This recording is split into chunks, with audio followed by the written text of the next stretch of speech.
Porque nesse tempo haverá grande tribulação, como desde o princípio do mundo até agora não tem havido e nem jamais haverá. Não tivesse aqueles dias sido abreviados, ninguém seria salvo, mas por causa dos escolhidos, tais dias serão abreviados. A paz do Senhor, sou o irmão Felipe. Estou aqui pela graça de Deus para ministrar aos vossos corações mais uma reflexão em cima de Mateus 24 sobre o sermão profético. Assim como os versículos 3 ao 14, Jesus não dá uma visão panorâmica no sentido cronológico da palavra, mas dá uma visão, mas dá um relato generalizado de coisas que hão de acontecer no princípio das dores. Igualmente, Jesus, do versículo 15 ao versículo 28, ele também fala também de forma também assim generalizada e misturada, de forma que algumas partes ele profetiza coisas para acontecer naquele tempo, no primeiro século, e profetiza coisas para acontecer na era vindoura, na era futura, né, a qual haveria de acontecer. Então, esse versículo 15 ao versículo 28 é tratado no título que vem escrito nas Bíblias como o período da grande tribulação. No entanto, esses versículos eles não se referem estritamente à grande tribulação, com A maiúsculo, mas se referem a grandes tribulações, a tribulações que ocorreram. Mas, quando o texto fala, por exemplo, aqui do versículo 15, sobre a abominação da desolação de que falou o profeta Daniel, nós já refletimos no vídeo passado, né? Ele fala de algo que já havia acontecido e fala profeticamente que esse algo haveria de acontecer novamente e que os discípulos haveriam de ver essa coisa acontecendo. Mas quando ele chega no versículo 21, ele já muda o tom de algo que vai acontecer para algo que vai acontecer bem no futuro, porque ele já fala profeticamente, porque a tribulação que ocorreu em Jerusalém foi uma tribulação muito grande, só que a tribulação que vai ocorrer na grande tribulação será uma tribulação a qual nunca se houve e depois dela nenhuma outra haverá semelhante a ela ou de espécie alguma, né? Ou seja, e nem haverá jamais. Então, se aquela tribulação do ano 70, com a destruição do templo de Jerusalém, tivesse sido a grande tribulação, a grande angústia de Jacó, né? Aquilo ali teria, então, já, Jesus Cristo já teria vindo e tudo já teria se consumado. Mas o tempo se prolongou para mais longe, mostrando que aquilo era apenas parte de algo, parte da profecia de Jesus e não o inteiro cumprimento dela. Então, quando a gente vê aqui, os que estiverem na Judéia fujam para os montes, aqui a gente entende que se referia àquela época, né? Porque quando eles vissem os exércitos romanos marchando para Jerusalém, eles teriam como fugir para os montes, né? Mas quando chega no versículo 21, e a ênfase que Jesus dá de algo que jamais acontecerá igual, a gente vê que a tribulação de que aconteceu naquele dia foi uma grande tribulação, em certo sentido, mas não é a grande tribulação, a tribulação final, da qual o texto bíblico diz que jamais ocorrerá outra semelhante. Então vamos para esse versículo que nós lemos, o versículo 21 e o versículo 22, ok? O versículo 22 deixa mais claro que esse 21 está falando sobre o futuro, e não apenas para aquela época. Ele diz assim: não tivessem aqueles dias sido abreviados, ninguém seria salvo, mas por causa dos escolhidos, tais dias serão abreviados. Então, ou seja, o tempo dessa grande tribulação será um tempo que será encurtado, para que não haja uma catástrofe, de forma a atingir os escolhidos. Mas isso aqui não fala de salvação no sentido espiritual da palavra, porque se são escolhidos, se são eleitos, eles já são salvos, né? Eles não, esse versículo não está tratando da questão da salvação. O versículo que trata da salvação é o versículo 13. Aquele que perseverar até o fim será salvo, né? É o versículo 13 que trata da questão da parte espiritual, né? Que o salvo em Cristo Jesus é aquele que persevera até o fim. Mas esse versículo aqui fala da salvação física. Se você já veria uma verdadeira extinção por causa da perseguição, tanto sobre o povo de Israel, né, porque esse tempo será denominado a angústia de Jacó, tanto sobre o povo de Israel, quanto sobre aqueles cristãos que não foram arrebatados e que ficarão aqui. E por que esse tempo será tão tenebroso assim? Haverá uma perseguição por um lado do anticristo, e por outro lado haverão grandes e indescritíveis catástrofes que hão de acontecer no mundo, né? Que a Bíblia descreve de forma objetiva, mas que a gente vê o peso das coisas que hão de acontecer. Elas são descritas na Bíblia, lá em Apocalipse, quando Deus fala sobre os 7 selos, sobre as 7 trombetas e sobre as 7 taças da ira de Deus. Ali ele fala sobre as catástrofes que hão de abater de forma ferrenha sobre esse mundo durante esse tempo, e que se não fosse abreviado, né, isso haveria de causar uma grande extinção sobre todos, né? Mas o texto diz que é por causa dos escolhidos. Vamos ver o que algum comentário bíblico dos que Jesus tem me dado tem para fazer uma observação sobre este assunto. Diz assim o comentário bíblico de aplicação pessoal do Novo Testamento: a perseguição seria tão severa que aqueles dias seriam abreviados. Isto é, se eles não tivessem uma ocasião final específica, nenhuma carne se salvaria. Toda a raça humana seria destruída, ou seja, haveria uma extinção de toda a vida na Terra, né? Isso se refere à sobrevivência física, né, em contraste com a sobrevivência espiritual, que é o que nós já falamos no versículo 13, né, que perseverar até o fim.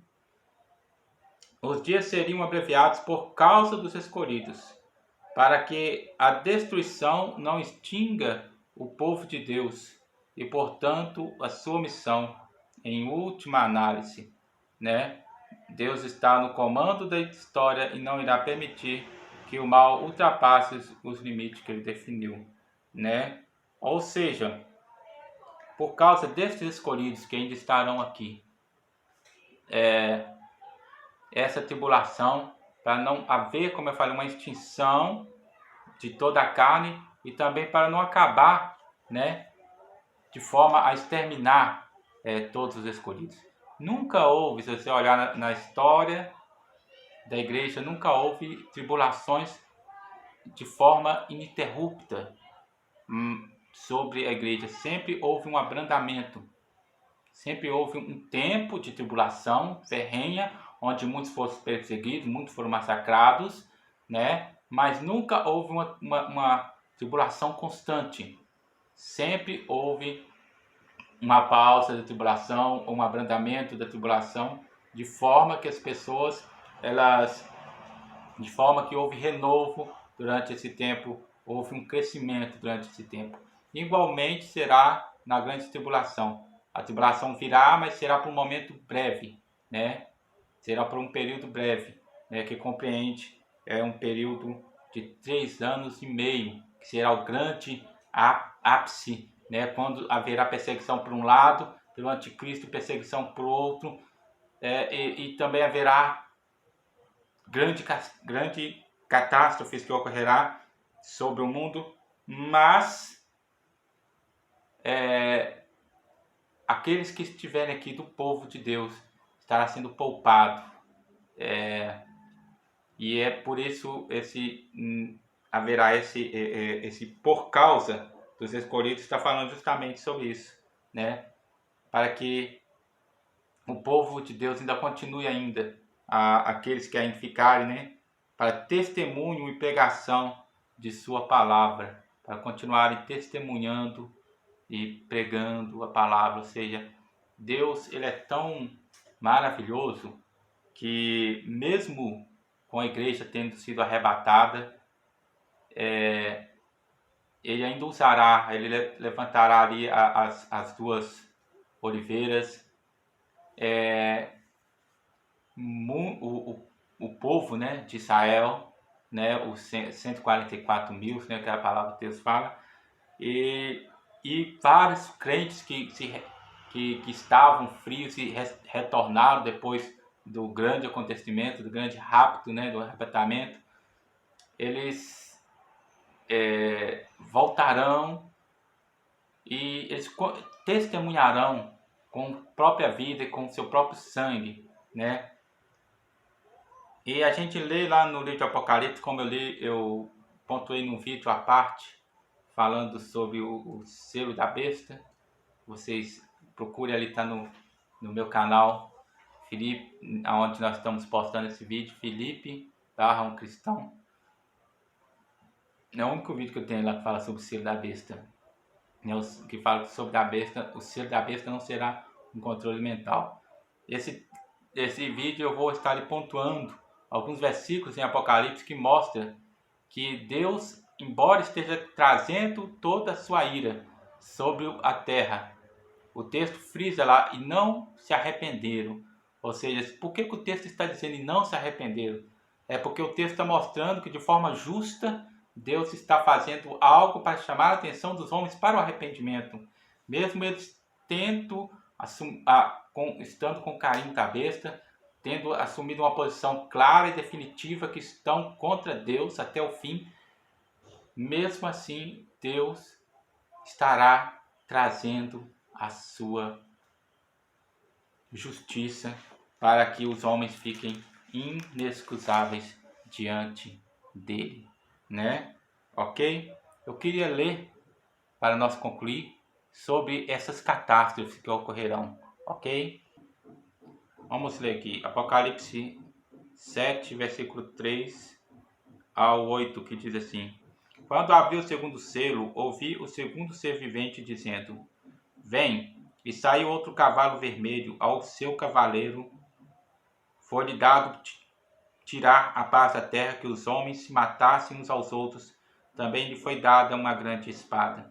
Quando abriu o terceiro selo, ouvi o terceiro ser vivente dizendo: Vem. Então vi, e eis um cavalo preto, e o seu cavalo com uma balança na mão, e o seu cavaleiro com uma balança na mão. E ouvi uma como que voz no meio dos 4 seres viventes, dizendo: uma medida de trigo por 1 denário, 3 medidas de cevada por 1 denário, não danifiques o azeite e o vinho. Quando o cordeiro abriu o 4º selo, ouvi a voz do 4º ser vivente, dizendo: Vem. E olhei, e eis um cavalo amarelo, e o seu cavaleiro, sendo este chamado Morte, e o inferno o estava seguindo. Ele foi dado autoridade sobre a 4ª parte da terra, para matar a espada,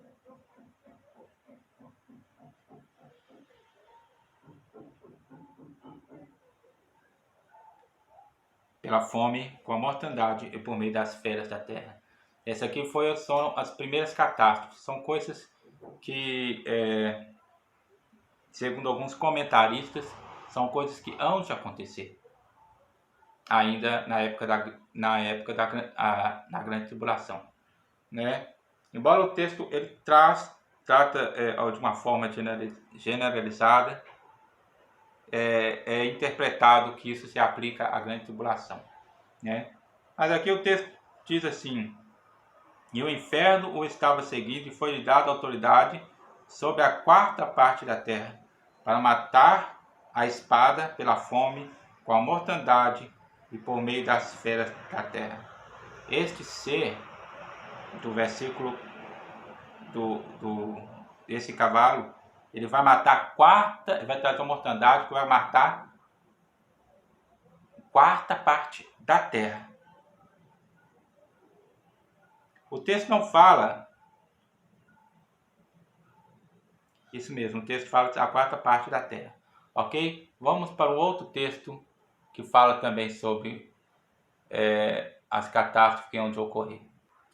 Gostaria que você atentasse no contraste que existe entre as pragas que serão derramadas na taça da ira de Deus e na taça e na trombeta.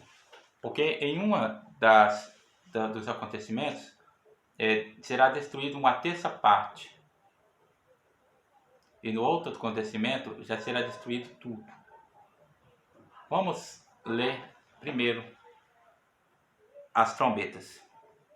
O primeiro anjo tocou, Apocalipse, capítulo 8, versículo 7 em diante. O primeiro anjo tocou a trombeta e houve saraiva e fogo de mistura com sangue, e foram atirados à terra. Foi então queimada a terça parte da terra e das árvores, e também toda a erva verde. Aconteceu uma grande queimada, um grande incêndio. Esse grande incêndio não foi de proporção local, como na Amazônia, como no Pantanal, ou como em outros locais. Ele será de proporção mundial. E ele vai queimar uma terça parte. Ou seja, você pega tudo que existe na Terra e divide por 3 e pega 1/3, né? O segundo anjo tocou a trombeta, e uma como que grande montanha ardendo em chamas foi atirada ao mar, cuja terça parte se tornou em sangue, e morreu a terça parte da criação que tinha vida existente no mar, e foi destruída a terça parte das embarcações. A terça parte dos animais marinhos hão de morrer, e a terça parte da água vai se tornar sangue, e a terça parte de todas as embarcações que existem no mar serão destruídas. Isso inclui navios, isso inclui submarinos, toda a força, ok? Ou seja, já foi terça parte das florestas queimadas, agora a terça parte das águas do mar destruída e dos animais do mar destruídos. Note que Deus, em sua ação justa, ele está tirando o que? Os recursos da terra, né? O terceiro anjo tocou a trombeta, e caiu do céu sobre a terça parte dos rios e sobre as fontes das águas uma grande estrela ardendo como tochas. O nome da estrela é Absinto, e a terça parte das águas se tornou em absinto. E muitos dos homens morreram por causa dessas águas, porque se tornaram amargosas. E não é apenas amargosas, elas se tornaram tóxicas. Porque se fosse simplesmente amargo, não, mas elas mataram a terça parte dos homens, né? E esse mal aconteceu com as águas potáveis. As águas do mar, na segunda trombeta, na terceira trombeta, as águas dos rios, uma terça parte delas se tornou amargo. O quarto anjo tocou a trombeta, e foi ferida a terça parte do sol, da lua e das estrelas, para que a terça parte deles se escurecesse, e na sua terça parte não brilhasse tanto o dia como também a noite. Então vi, e ouvi uma águia, que voando pelo meio do céu, dizia em grande voz: ai, ai, ai dos que moram na terra, por causa das restantes vozes das trombetas dos 3 anjos que ainda tem de tocar. Então ele tocou, e uma terça parte do brilho, da potência luminosa do céu foi apagada, né? O quarto anjo tocou a trombeta, e foi ferida a terça parte do sol, da lua e das estrelas, para que a terça parte delas se escurecesse. Ou seja, a lua não se tornou menos reflexiva, para não refletir a luz do sol com a potência que está. Certamente essa reflexão da luz se tornou fraca, não por ela própria, mas por causa do brilho do sol, que se tornou fraco também. E isso acontecerá também com as estrelas, né? Elas perderão a sua potência luminosa de fogo, se tornarão mais frios, se tornarão mais fracos, né? Mas não literalmente mais frios, porque a gente vai ver mais adiante, né? Ok?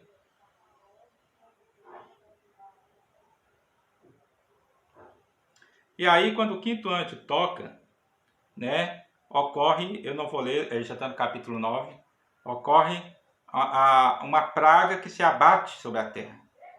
Essa praga, chamada praga dos gafanhotos, né, se referindo à praga do Egito, que foram gafanhotos literais. Esses aqui são anjos que possuem este nome, né? Ele abriu o poço do abismo, foi do abismo e subiu fumaça do poço como fumaça de grande fornalha, né? Saíram gafanhotos para a terra, e foi-lhe dado poder como que tem os escorpiões da terra. Ele dito que não causasse dano à erva da terra, o que sobrou, né? Somente aos homens que não têm o selo de Deus sobre a fronte, ou seja, todos os homens que não são servos do Senhor, né, dos que estarão aqui, sofrerão o dano dessa enfermidade. E aí vem a sexta trombeta. O anjo tocou a trombeta e ouviu uma voz procedente dos 4 ângulos do altar que se encontra, né, na presença de Deus, dizendo ao sexto anjo: